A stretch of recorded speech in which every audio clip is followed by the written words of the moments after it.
नमस्कार. श्री स्वामी समर्थ.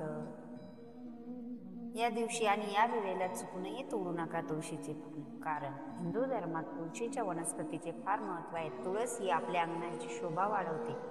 हिंदू धर्मात तुळशीच्या वनस्पतीचे उपयोग हा वेगवेगळ्या शुभ कामांसाठी केला जातो. असे म्हणतात की भगवान विष्णू यांना तुळस अत्यंत प्रिय आहे.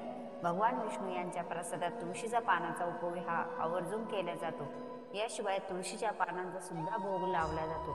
तुळशीमध्ये बरेच गुण आढळतात. तुळशीचे पाने रोज खाल्ल्यास रोगांपासून मुक्तता मिळते. चला जाणून घेऊया तुळशीच्या पानांचा उपयोग कुठे आणि कसा केला जातो. कोणत्या दिवशी तुळशीचे पानं तोडत नाही. तुळशीचे पानं ही आपल्या जीवनात एक वरदान म्हणून आहेत, परंतु या पानाचा आपण काही खास दिवशी तोडले नाही पाहिजे. जसे की चंद्रग्रहण, एकादशी, रविवारच्या दिवशी तुळशीचे पाने तोडली जात नाही.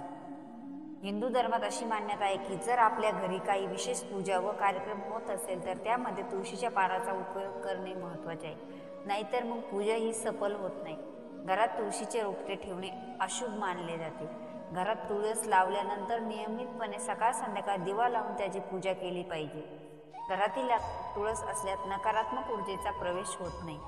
तुळशीचे पानं तोडण्यासाठी काही नियम.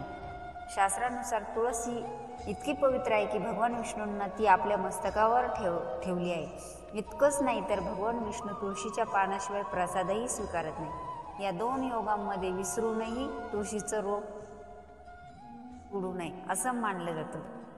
याशिवाय मंगळवार, रविवार, शुक्रवार चुकूनही तुळशीचे पानं तोडू नका.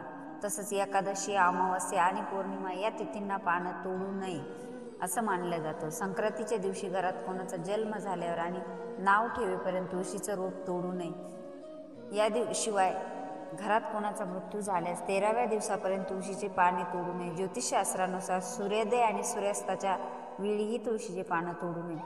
तुम्ही जर या स्वामीच्या विचाराला सहमत असाल तर व्हिडिओला लाईक, शेअर, सबस्क्राईब करायला विसरू नका. Thanks for watching. Shri Swami Samarth.